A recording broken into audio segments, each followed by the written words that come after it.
Questa è Villa Pisani, ci troviamo a Stra in provincia di Venezia.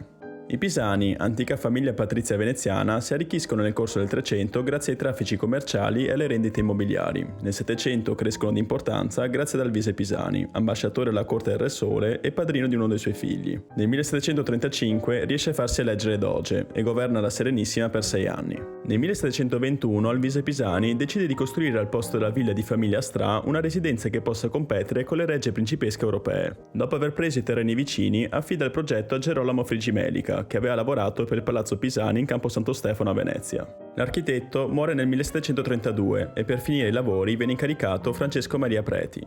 La villa viene già completata nel 1756. I Pisani la usano per villeggiatura, ospitando lussuosi ricevimenti, feste ed eventi. Marina Sagredo, madre di Alvise Pisani, fonda un'accademia di pittura che incentiva una costante attività di artisti veneti che arricchiscono gli ambienti della villa. Il più importante è Giambattista Tiepolo, affresca il Salone delle Feste. Nella villa la famiglia, oltre che dare importanza alla cultura e alle arti, è anche attenta alla produttività del giardino. Però al Settecento, con la rivoluzione francese prima e la caduta della Serenissima poi, si chiude con la perdita di importanza economica e politica dei Pisani, che si ritrovano pieni di debiti anche per il vizio del gioco. Nel 1807 vendono la villa a Napoleone, che la cede al figlio di sua moglie Giuseppina, Eugenio, che aveva reso viceré d'Italia. Viene subito modificata per adattarla al nuovo gusto imperiale del nuovo proprietario, che vedeva superate le decorazioni degli interni. Il giardino invece viene trasformato passando da un aspetto scenografico a uno più sobrio e autorevole. Nel 1814 la villa passa agli Asburgo e è assegnata al governatorato civile e militare del Lombardo-Veneto, che la utilizza come sede di rappresentanza e ribattezzata Villa Reale. Accoglie diversi re e membri di famiglie reali.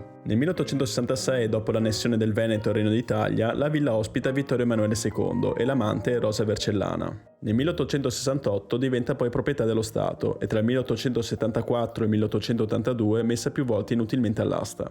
Viene affidata all'Ufficio regionale per i monumenti del Veneto, ma la perdita di interesse la porta in uno stato di decadenza. Nei primi del Novecento viene visitata da D'Annunzio, che ispirato dagli ambienti abbandonati e dal parco inselvatichito scrive il romanzo Il fuoco. Nel 1909 una parte del piano terra viene concessa all'Istituto per le ricerche idrotecniche dell'Università di Padova, che con il Magistrato delle Acque creano nel giardino una lunga vasca per esperimenti idraulici. Conclusi, viene poi abbellita con statue provenienti da altre ville. Negli anni 20 la villa prima ospita alloggi per studenti, poi diventa una scuola agraria e nel 1938 azienda autonoma, vendendo i prodotti del giardino ma sempre in perdita. Nel 1934 la villa viene parzialmente restaurata per ospitare il primo incontro ufficiale tra il dittatore italiano e quello tedesco. Il complesso per molti anni resta in semi-abbandono e tra gli anni 50 e 60 quasi tutte le sale sono impraticabili, ma dalla metà degli anni 80 molti restauri ridanno dignità al parco e alla villa.